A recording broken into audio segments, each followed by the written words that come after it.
सारा जहां है जिनके चरणों में, नमन है उस शिव के चरणों में। बने उस शिव के चरणों की धूल, आओ मिलकर हम चढ़ाएं श्रद्धा के फूल। हर हर महादेव प्रिय भक्तगणों, अगर आपको यह 8 संकेत मिले तो समझ लेना कि शिव आपके साथ हैं। दोस्तों, हर व्यक्ति के जीवन में उतार चढ़ाव आते रहते हैं। यह सब समय के चक्र के कारण होता है। समय से बलवान कुछ भी नहीं होता। आपने अपने जीवन में व्यक्ति को राजा से रंक और रंक से राजा बनते हुए देखा होगा। अगर आपको यह संकेत मिलते हैं तो समझ जाइएगा कि महादेव की कृपा आपके ऊपर है और आपके अच्छे दिन आने वाले हैं। बहुत सारे ऐसे लोग होते हैं जिनकी नियमित रूप से उठने से पहले आँख खुल जाती हैं। यदि आप यह देख पा रहे हैं कि आपकी निंद्रा ब्रह्म मुहूर्त में खुल रही है, यानी सुबह 3 बजे से 5 बजे के बीच में खुल रही है, तो आपके जीवन में बहुत ही बड़ा बदलाव आने वाला है। यानी कि आपको जीवन के योग्य राम मिलने वाले हैं। इसलिए आपको पहले ही भाप जाना चाहिए कि आपके जीवन में कुछ अच्छा घटित होने वाला है। कई बार आपने देखा होगा कि आपका अचानक से खुश होने का मन करता है। इसका मतलब आपको समझ जाना चाहिए कि महादेव आपको कुछ अच्छे संकेत दे रहे हैं। जिस प्रकार आपको इस समय खुश होने का मन कर रहा है, इस प्रकार ईश्वर आपके जीवन में बहुत जल्दी खुशी के पल लाने वाले हैं। खुशियों का अनुभव होने वाला है। जितना भी दुख आपने अपने जीवन में देखा है वह बहुत जल्द खत्म हो जाएगा। ऐसे समय में आपका मन प्रफुल्लित हो उठता है। अगर आपके घर में प्रतिदिन गौ माता का आगमन हो रहा है या आपसे भोजन के लिए गुहार करती है तो वह बहुत ही शुभ संकेत है। अगर आपके घर में पशु पक्षी घोंसला बना रहे हैं तो यह भी बहुत ही शुभ संकेत है। इसके अलावा पक्षियों की चहचहाहट आपके घर के आसपास दिन प्रतिदिन बढ़ती जा रही है तो यह भी संकेत जीवन में बहुत ही जल्द सकारात्मक बदलाव लाने वाले बताया जाता है। शिशुओं में ईश्वर का वास होता है। अगर छोटे बच्चे और शिशु आपको देखकर अचानक से मुस्कुरा देते हैं या आपको कोई सकारात्मक बात बोल देते हैं तो यह इस बात का संकेत है कि जीवन में सकारात्मक चीज़ होने वाली है। स्वप्न में अगर आपको मंत्र सुनाई देते हैं जैसे राम राम, तो यह बहुत अच्छा माना जाता है। अगर उन मंत्रों की गूंज सुनाई दे तो यह भी सकारात्मक बात है। स्वप्न में मंत्रों शंखखंड की आवाज़ सुनाई दे तो बहुत ही शुभ संकेत माने जाते हैं।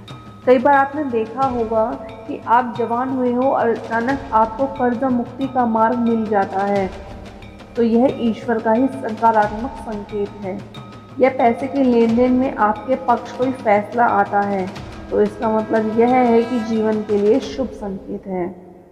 धन के अलग अलग स्रोत बनना भी, यह भी जीवन का एक शुभ संकेत है। इससे यह पता चलता है कि जीवन की आर्थिक परेशानियां समाप्त होने वाली हैं। जीवन में धन का आगमन बहुत ही तेजी के साथ होने वाला है।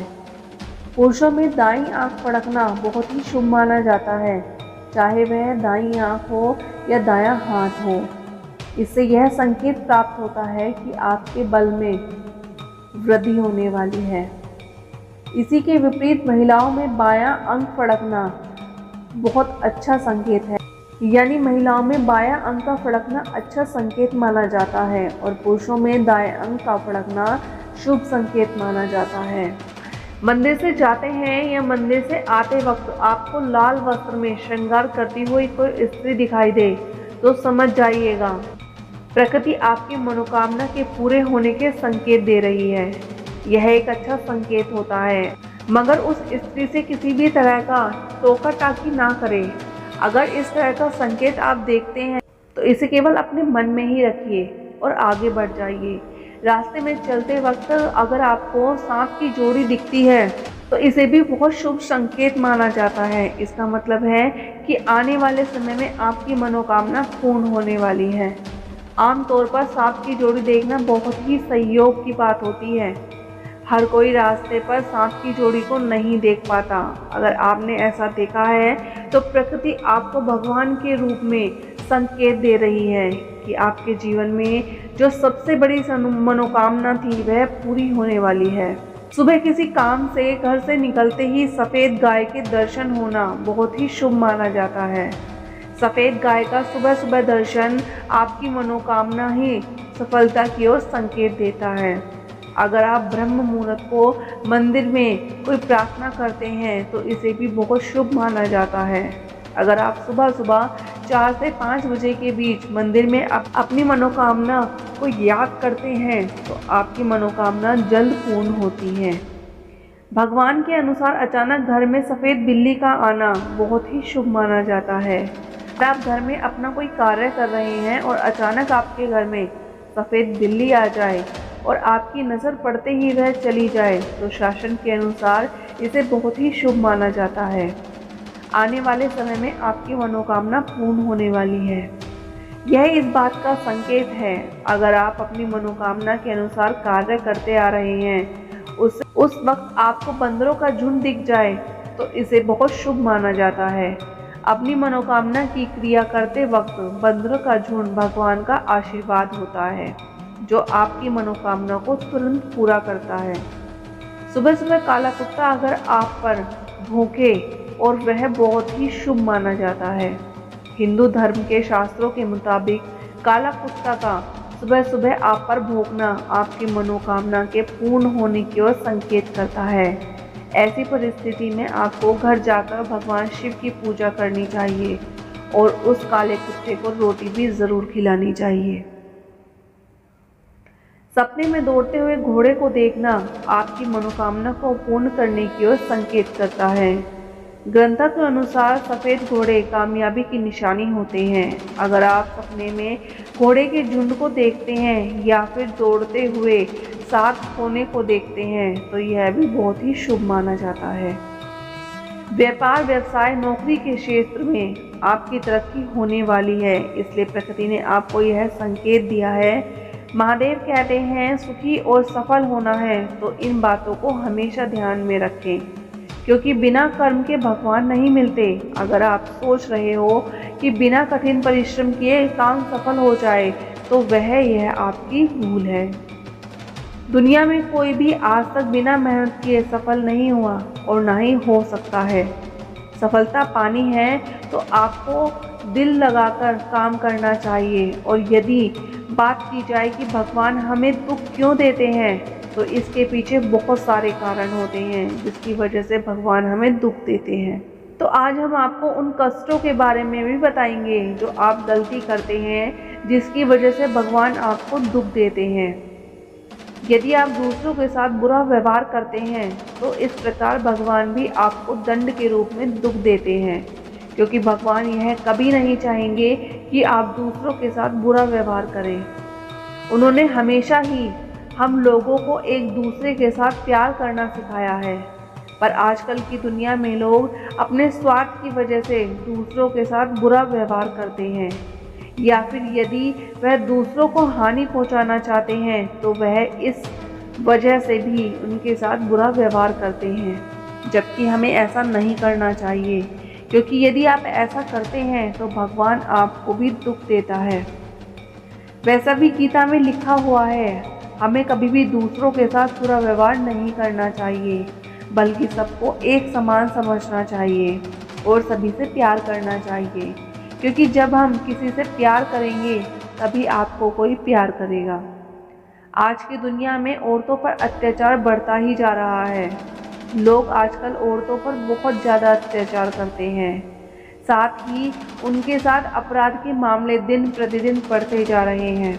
इस वजह से भी भगवान मनुष्य को दुख देता है क्योंकि वह कभी नहीं चाहेगा कि उसकी बनाई हुई सबसे कीमती चीज़ को कोई हानि पहुंचाए। भगवान ने स्त्री को इसलिए बनाया था कि संसार के आगे बढ़ने में पुरुष की मदद करे, पर जब पुरुष ही स्त्री पर अत्याचार करता है तो इसके बदले में भगवान अपना क्रोध निकालने के लिए उस व्यक्ति को बहुत ज़्यादा दुख देते हैं। इसलिए हमें औरतों पर कभी भी अत्याचार नहीं करना चाहिए और उन्हें अपनी माँ बहन की तरह ही समझना चाहिए। यदि आप उन्हें सम्मान देंगे तभी वह आपका आदर करेंगे। इसलिए आपको कभी भी औरतों का अपमान नहीं करना चाहिए क्योंकि औरतों को घर की लक्ष्मी भी कहा जाता है। और कहते हैं कि यदि आप औरतों पर अत्याचार करते हैं तो लक्ष्मी आपसे रूठ कर आपके घर से चली जाती है। इसलिए आपको हमेशा औरतों के साथ अच्छा व्यवहार करना चाहिए और उनका सम्मान करना चाहिए। यदि आप अपने माता पिता को दुख पहुंचाते हैं और उनकी सेवा नहीं करते और साथ ही उनके साथ बुरा व्यवहार करते हैं तो इस वजह से भी भगवान आपको दुख देते हैं, क्योंकि माता पिता को भगवान का ही दर्जा दिया गया है। जब भगवान ने धरती पर अवतार लिए थे तो उन्होंने अपने माता पिता के साथ बुरा व्यवहार नहीं किया था। आप श्री राम को ही देख लीजिए। श्री राम ने अपने पिता की आज्ञा पर 14 वर्ष का वनवास स्वीकार कर लिया था। यदि आप आज की दुनिया में माता पिता के साथ बुरा व्यवहार करेंगे तो इसके बदले में भगवान आपको दुख पहुंचाएंगे, क्योंकि उनका कहना है यदि माता पिता ना होते तो आज तुम भी इस संसार में ना होते। इसलिए आपको अपने माता पिता की सेवा करनी चाहिए और उन्हें पूरा सम्मान देना चाहिए। यदि आप अपने माता पिता को खुश रखते हैं तो इससे आपकी ईश्वर भी खुश रहते हैं। इसलिए आपको अपने माता पिता को हमेशा खुश रखना चाहिए। इसी प्रकार जब आप भगवान द्वारा बनाई हुई प्रकृति को नुकसान पहुंचाते हैं तो भगवान भी आपको सबक सिखाने के लिए आपको दुख देता है, जिससे आपको सबक मिल सके और आप आगे से किसी भी प्रकार का नुकसान ना पहुंचाएं। क्योंकि भगवान ने सृष्टि की रचना बहुत ही प्यार से की है और अब आप उनकी बनाई हुई प्रकृति को नष्ट करने की सोचते हैं तो इससे भगवान आप पर क्रोधित होते हैं और इस क्रोध को निकालने के लिए वह आपको दुख पहुंचाते हैं, जिससे आपको समझ में आ सके कि यह प्रकृति आपके लिए कितनी लाभदायक है। यदि यह प्रकृति ना हो तो आपका जीवन भी इस पृथ्वी पर ना हो। इसलिए हमें हमेशा प्रकृति की साफ सफाई रखनी चाहिए और उसे हानि नहीं पहुंचानी चाहिए, क्योंकि यदि आप दुख से बचना चाहते हैं तो यह भी चाहते हैं कि भगवान आपको कोई भी दुख ना दे, तो आप अपनी बनाई हुई प्रकृति को भी दुख ना पहुंचाएं। तभी आप अपने क्रोध से बच पाएंगे। यदि हम पेड़ पौधों की बात करें तो आप कहेंगे कि पेड़ पौधे और भगवान का क्या संपर्क है, तो आपको बता दें भगवान प्रकृति से बहुत प्यार करते हैं। यदि आप पेड़ पौधों को नुकसान पहुंचाते हैं और उन्हें काटते हैं तो इससे भी भगवान आप पर बहुत ज़्यादा क्रोधित होते हैं और इसलिए वह आपको दुख देते हैं। पृथ्वी पर पेड़ पौधे ना हो तो आप सांस भी नहीं ले पाएंगे। इसलिए आपको पेड़ पौधों को हानि भी नहीं पहुंचानी चाहिए और जहां तक हो सके आपको ज़्यादा से ज़्यादा पेड़ पौधे लगाने चाहिए और इससे हमारी पृथ्वी हरी भरी बनी रहेगी। आप पर भी भगवान हमेशा खुश रहेंगे और आप उनके क्रोध से बच जाएंगे। यदि आप पेड़ पौधों को काटते हैं तो इससे भगवान को गुस्सा आ जाता है और वह आपको दुख पहुंचाते हैं, क्योंकि पेड़ पौधे में भी जान होती है और जब आप किसी की जान लेते हैं तो इसी पाप की वजह से आपको भी दुख झेलना पड़ता है। आपको पता होना चाहिए कि जल हमारे जीवन के लिए कितना महत्वपूर्ण होता है। यदि हम पृथ्वी पर पानी खत्म हो जाए तो हम ज़्यादा दिन तक जिंदा नहीं रह सकते, पर आजकल इंसान नदियों और तालाबों को दूषित करने में लगा कूड़ा करकट से लेकर गंदगी डालते हैं, जिस वजह से पानी धीरे धीरे दूषित होता जा रहा है और यही कारण है कि भगवान भी इससे काफ़ी ज़्यादा दुखी होते हैं और इसलिए वह इंसान को दुख पहुंचाते हैं, क्योंकि वह कभी नहीं चाहते कि आप उनकी बनाई हुई किसी भी चीज़ को नुकसान पहुंचाएं। इसलिए वह आपको भी दुख पहुंचाते हैं, जिससे आपको सबक मिल सके और आप जिससे कोई गलत काम ना करें। आज के समय में इंसान पशु पक्षियों को भी हानि पहुंचाते हैं। आजकल हमने देखा है कि मनुष्य मांसाहारी होता जा रहा है और इस वजह से वह पशु पक्षियों को मारकर उनका मांस बेचता है। आज का किसान अपने इंसानियत भूलता जा रहा है और इसलिए भगवान यह सब करता है, पर भगवान को इससे काफ़ी ज़्यादा दुख होता है और इसलिए वह आपको भी दुख पहुंचाते हैं। आपको यह बात समझनी चाहिए कि भगवान ने पृथ्वी पर जिस भी जीव को बनाया है वह उनका प्रिय है और आपको उसे हानि नहीं पहुंचानी चाहिए।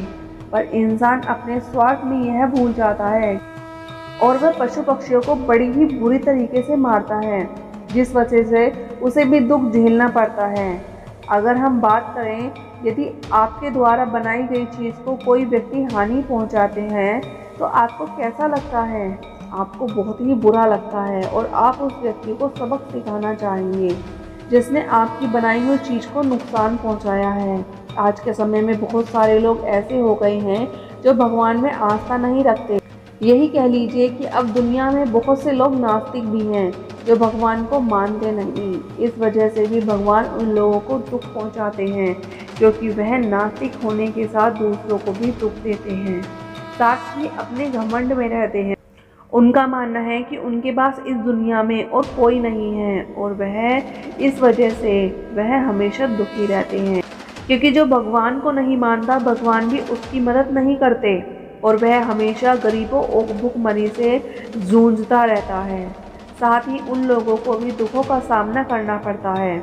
आपको भगवान में आस्था रखनी चाहिए, क्योंकि इस पृथ्वी को भगवान ने ही बनाया है। यदि भगवान ना होते तो आप भी इस पृथ्वी पर ना होते। इसलिए आपको ज़्यादा घमंड नहीं करना चाहिए और भगवान में आस्था रखनी चाहिए और उनको पूछना चाहिए। अगर आप बात करते हैं कि हमें ऐसा क्या करना चाहिए कि जिससे भगवान हमें दुख ना पहुंचाए और हम पर हमेशा प्रसन्न रहे, तो ऐसे बहुत सारे तरीके हैं जिससे आप भगवान को खुश कर सकते हैं और साथ ही उनके क्रोध से भी बच सकते हैं। तो आज हम आपको बताएंगे कि आप ऐसा क्या कर सकते हैं जिससे आपको भगवान दुख नहीं पहुंचाएंगे और जिससे भगवान की आप पर कृपा बनी रहेगी। इससे आपको हमेशा जीवन शुभकामनाओं में बीतेगा। आपको अपने माता पिता की सेवा करनी चाहिए, साथ ही दूसरों के साथ आपको अच्छा व्यवहार करना चाहिए, क्योंकि हमारे लिए हमारे माता पिता ही भगवान होते हैं। यदि आप अपने माता पिता को हमेशा खुश रखते हैं तो इससे आपसे भी भगवान हमेशा खुश रहते हैं। आपको ज़्यादा से ज़्यादा पेड़ पौधे लगाने चाहिए और पशु पक्षियों की सेवा करनी चाहिए।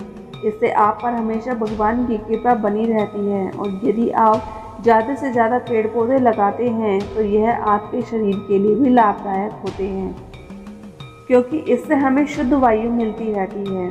आपको कभी भी स्त्री का अपमान नहीं करना चाहिए, क्योंकि स्त्री लक्ष्मी का रूप होती है।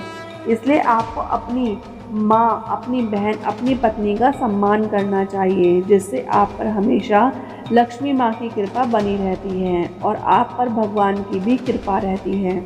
आपको कभी भी प्रकृति को हानि नहीं पहुँचानी चाहिए, बल्कि हमेशा प्रकृति को साफ सुथरा रखना चाहिए। साथ ही हमें पानी को भी हमेशा साफ सुथरा रखना चाहिए, क्योंकि यदि इस दुनिया में पानी नहीं होगा तो आप जीवित भी नहीं रह पाएंगे।